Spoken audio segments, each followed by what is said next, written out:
spacers are a common modification for car motor lovers looking to improve the performance and appearance of their vehicle.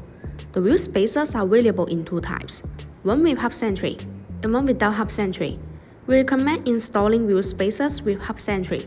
The wheel spacers can change the wheel's offset and back spacing when you add some larger component or buy another set of aftermarket wheels. Installing the Hub-Centric wheel spacers can provide high stability. BONOSS wheel spacers have a multi-stage Hub-Centric design. This design allows the spacers to be more fit on the wheel hub assembly and wheels, thereby reducing high-speed vehicle vibration. Compared with common, the multi-stage Hub-Centric design of BONOSS makes the installation more fitting and safer, and the BONOSS wheel spacers can also be well adapted with different data, providing vehicle owners with more choice. Hub-Centric spacers make sure that there is constant contact between the hub, spacer, and wheel, thus creating a smooth and reliable ride. When the spacer fits on the hub, it handles more weight and straight than if it fits on the lug only.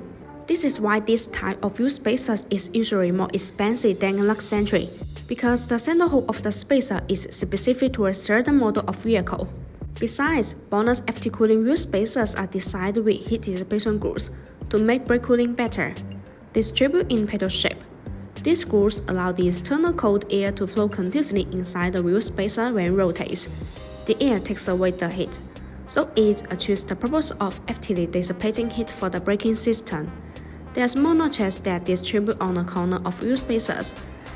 These notches act as air collectors which tremendously nurture the airflow, enhancing the heat dissipation effect and improving road safety. So, if you are considering installing wheel spacers for your vehicle, remember to choose the ones with Hub-Centric. If you like our videos, please give us a thumbs up and make sure to subscribe, turn on notifications, and as always, see you in the next video. Thanks for watching and have a good day.